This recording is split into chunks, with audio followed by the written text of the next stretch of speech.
तालुक्यातील अत्यंत जिव्हाळ्याचा प्रश्न असणाऱ्या विजेच्या प्रश्नावर आमदार उत्तमराव जानकर यांनी आज मोर्चा काढण्याचे नियोजन केले होते। अधिकाऱ्यांची गरुड बंगल्यावर आत्ताच बैठक संपन्न झाली। काय बैठकीत चर्चा झाली आणि मोर्चाचे स्वरूप काय असणार आहे, आपल्यासोबत आमदार उत्तमराव जानकर साहेब, काय सांगताल मोर्चाचं कसं नियोजन आहे? नाही, लाईट हा मानवी जीवनामधील एक अतिशय गरजेचा, जसं आपल्याला पाणी, हवा किंवा आपला जसा श्वास आहे त्या पद्धतीने विजेचं आपल्या जीवनामध्ये एक अत्यंत महत्त्वाचं स्थान आहे। म्हणून मी ठरवलं होतं की कोणत्याही परिस्थितीमध्ये काय वाटेल ते झालं तरी ही लाईट चालू करायची। आणि म्हणून गेल्या साधारणपणे एक सव्वा महिन्यापूर्वी 41 दिवसापूर्वी आम्ही महावितरण वेळापूरवरती मोर्चा काढला आणि लाईट चालू करण्याचं त्यावेळी ठरलं। 6 ते 10 ही लाईट 21 दिवस देण्यात पण आली आणि पुन्हा या 14 दिवसामध्ये ती लाईट बंद करण्यात आली। या पाठीमागं राजकारण होत गेलं। मला ज्यांनी कुणी राजकारण करतं आहे त्यांनाही मला सांगायचं आहे की आपण विकासासाठी स्पर्धा करूया, आपण चांगलं काहीतरी घडवण्यासाठी स्पर्धा करूया। पण अशा पद्धतीने वीज, पाणी आणि काही जे रस्ते आहे या बाबतीमध्ये राजकारण करणं ही अतिशय घाणेरडी आणि मनाला न पटणारी गोष्ट आहे। कुणीतरी श्रेय घेते, अरे लाईट पाणी याच्यामध्ये श्रेय घेण्याचा विषय काय? जसा आपला श्वास आहे, श्वास बंद झाला की माणूस मरून जातो, तसंच विजेचं सुद्धा आपल्या जीवनामध्ये तेवढं मूल्य आहे। आणि मग हीच लाईट जर राजकीय कुणी श्रेयवादातून बंद करत असेल तर मात्र या विरोधामध्ये म्हणजे संघर्ष करणं हा माझ्या रक्तामधला किंवा माझा तो जन्मजातच गुण आहे। अन्याय न खपवून घेणं किंवा त्या विरोधात लढाई करणं, अरे काय वाटेल ते झालं, जेलमध्ये बसलो तरी या प्रश्नासाठी कोणत्याही परिस्थितीमध्ये लढाई करायची हे ठरवलं। आणि गेल्या 2 दिवसापासून यांनी रात्रीची 6 ते 10 या वेळेतली लाईट ही पुन्हा सुरू केली आणि या ठिकाणी आश्वासन दिलेलं आहे की या पुढच्या काळामध्ये लाईट ही जाणार नाही। तुम्हाला सगळ्या प्रकारचे DP जळाली तर 24 तासामध्ये ती बदलून दिली जाईल। जेही तुमच्या अडचणीचे विषय आहेत ते सगळे सोडवले जातील। 8 दिवसामध्ये आमची प्रगती बघा, आमचा प्रोग्रेस बघा। आणि सगळ्यात महत्त्वाचं की तालुक्यातलं एकही गाव हे 6 ते 10 या वेळेमध्ये एकाही गावातली म्हणतोय मी, जी विजुरीला नव्हतं, खंडाळीला नव्हतं, कोथळ्याला नव्हतं, एकही गाव, ह्या सगळ्या गावांना लाईट ही ठेवली जाईल। त्याच्या ॲम्पियरमध्ये चढउतार जरी झाले तरी ती लाईट ठेवली जाईल, अशा पद्धतीचं पत्र त्याने आम्हाला दिलं। पाण्याचा प्रश्न तर गंभीरच आहे। दुसऱ्या गंभीर प्रश्नासाठी आज तुम्ही वेळापूर ते माळशिरस पायी मोर्चा काढणार होता।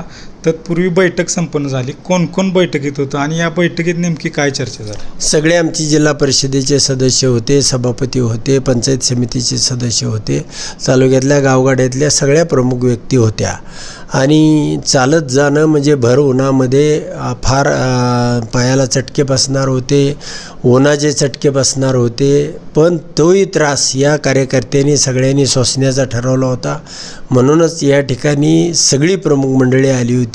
आणि काय मंडळी, त्या ठिकाणी मात्र माझ्या माहितीप्रमाणे 20-25 हजार लोक मात्र माळशिरस या ठिकाणी येणार होते, कारण 4-5 वाजता आम्ही त्या ठिकाणी पोहोचणार होतो।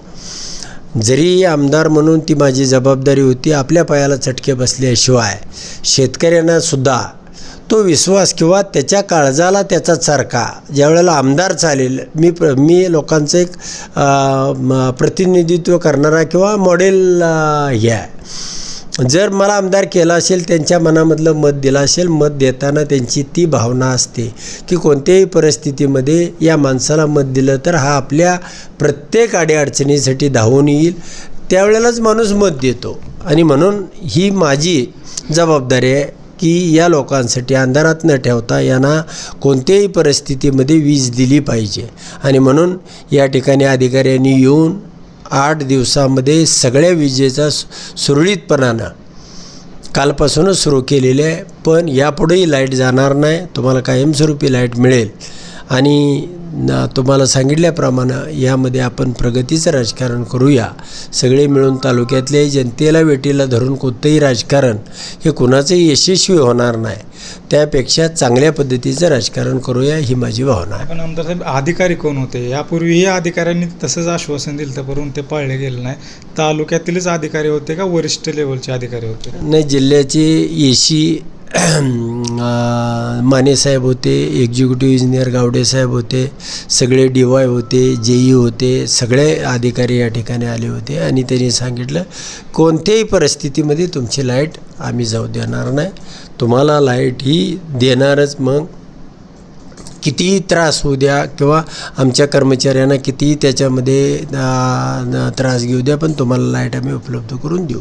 हे आश्वासन फक्त तोंडी दिले का लेखी देण्यात? नाही, त्यांना आश्वासन लेखी देण्यात आलेलं आहे आणि नाही पूर्तता केलेली आहे. 3-2 दिवस झालं लाईट सोडलेली आहे. त्याबरोबरच त्याने अनेक विषयाचं तुमच्या ज्या अडचणी आहेत त्या सगळ्या लेखी दिलेल्या आहेत. आणि आम्ही आंदोलन म्हणजे काय, आंदोलन हे फक्त तुर्त थांबवलेलं आहे.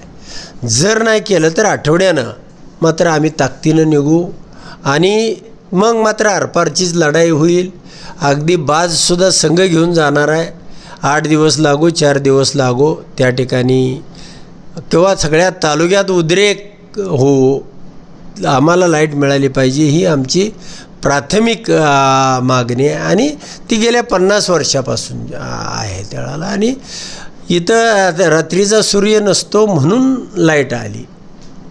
आणि असं काय सरकारनं केलं आहे का की बाबा रात्रीचा सूर्य लावला आहे? नॉर्वेला ह्याला जसं 23 तास 40 मिनटं सूर्य असतो तसं पृथ्वी त्या अँगलमध्ये फिरवावी लागेल आणि तशी सूर्याच्या दिशेनं ठेवावी लागेल. त्यावेळेला आपल्याला मग लाईटची आवश्यकता असणार नाही. तुम्ही 8 दिवसाचं त्यांनी तुम्हाला आश्वासन दिलं आहे. 8 दिवसानंतर जर नाही वीज पुरवठा सुरळीत झाला तर नंतरच्या आंदोलनाचं स्वरूप कसं असणार आहे? उत्तमराव जानकर जेलमध्ये असेल आणि लाईट सुरळीत झालेली असेल.